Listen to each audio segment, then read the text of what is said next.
Do you want smoother and faster editing? Do you hate fumbling your piece control or failing to get high ground during endgame? Then today, we got 20 tips and tricks to help you improve, and later, we got some of the best editing maps that'll take your edits from this to this.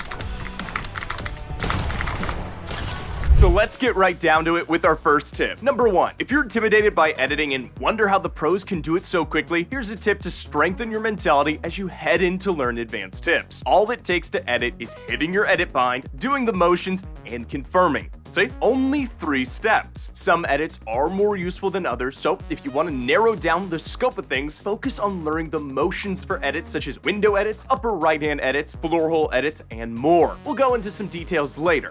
Soon, you'll have a whole arsenal of editing techniques that you can use on command without having to focus on the editing grid at all. That's the power of muscle memory. 2. However, if you want to reach this level of skill, you need to focus on 2 key elements: crosshair placement and timing. Crosshair placement guarantees that you can be in a place to hit all the appropriate squares on the editing grid with as little movement as possible. Timing means being able to hit the appropriate inputs quickly as you edit to achieve height, take advantage of a peak, or drop in on your opponent. If you want complete mastery over your crosshair, our in-depth aim guide has everything you need to practice like a pro. Soon, you'll be moving faster than your opponents and outplaying them at every turn. 3. If you want to improve your timing, you need optimal keybinds for editing. If you're on controller, you need to start practicing claw. One of the quickest binds for keyboard is setting editing to E. Meanwhile, in controller, setting R3 to edit works best. 4. Editing also requires smooth but stable settings. If your crosshair movement is too sensitive, it'll fly off the handle quickly. If not, you'll be editing too slow. Try to find a pro that you think fits your playstyle and copy their sense. This is a great way to get the ball rolling on your training. 5. A great way to learn crosshair placement and editing consistency with your motions is to lower your sense as much as possible till your movements are down to a crawl. This way, you can slow down and focus on the grid while you get the hang of placing and editing pieces. If you want true slow motion though, maps such as Smooth Crank Simulator have a slow motion feature, so you don't have to keep messing with your settings each time you want to train this way. Later, you can speed up the footage and see what your edits will look like once you've mastered it. 6. Once you've learned the different editing grid combinations needed to pull off edits, it's time to tighten your crosshair placement. So, while you're free building, practice tightening your edits little by little till you're making successful edits while barely moving your crosshairs at all. Learn properly, and you should look like this.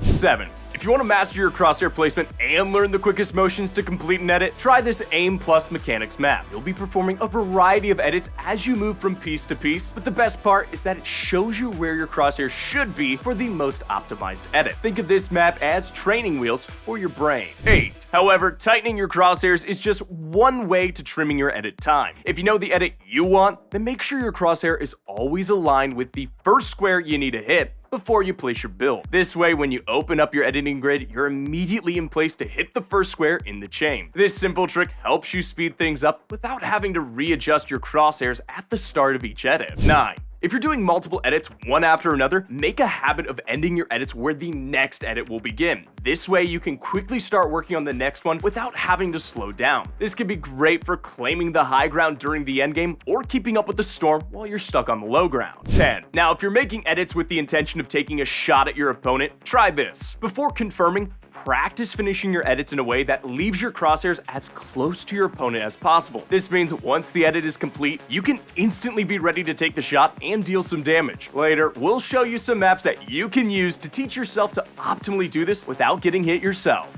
11. We mentioned this before, but a quick refresh. If you're on controller, claw is a must-have if you want quicker editing speed. With every button more accessible, you can switch between modes faster while staying on the move. Now, this is just essential if you want to get the high ground. However, if you have learner's block and can't seem to improve, try this. Go to your settings. If you want less input delay or ping, turn off the settings that record your matches. This should reduce the input delay and lighten the load on your response time. 12. Dipping frames are bad, but even if they're fluctuating between between 140 and 160, it's still messing up your consistency. If you let this happen, you'll start missing edits and your timing will be thrown off. So, cap those FPS just above your resolution for frame consistency. 13. Whether you play on roller or M&K, one of the most important things you need to keep an eye on is your FPS. You want it high, but you also want it as stable as possible. And turn on auto confirm edits and auto confirm reset. Having these both on makes any controller player's life so much easier. 14. Controller players may not be able to achieve the same speeds as keyboard and mouse players. However, they could still rely on smart plays to get a one-up on their opponents. While training your edits, focus more on consistency rather than speed. Then, start watching how some of the best players in the game respond to other players during fights. If you can learn to be a smarter player, then you'll be able to counter most of your opponent's plays and trick them into leaving themselves open. But if you're interested in easily transitioning from a controller player to a keyboard and mouse player, you can use the maps from this video or even programs like Aim Labs to get used to new control schemes. 15.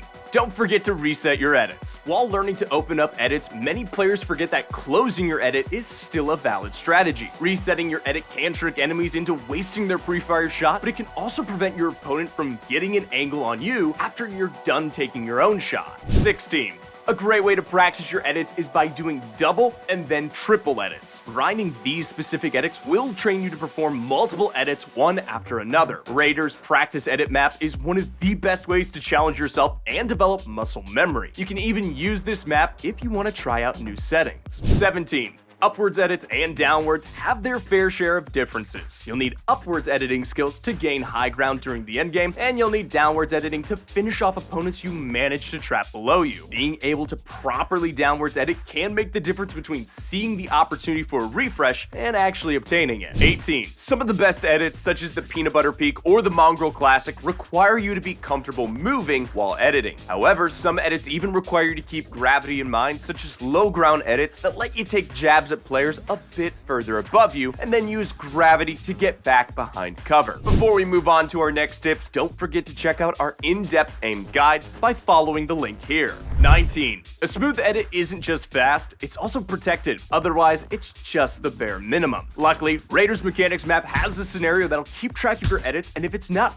100% protected, it'll break your shields. This way you can develop proper muscle memory, but also keep you thinking about your defensive and offensive angles. 20. Finally, if you really want to put your edits into real situations, then don't forget about Zone Wars. This game mode is the ultimate pressure, and if you can't edit, you'll be eliminated instantly by other opponents. Use your edits to stay alive and get elims. These tips will help you become a smoother editor overall, and if you keep training with these maps, you'll see improvement in no time. Stay fresh, Fortnite fam.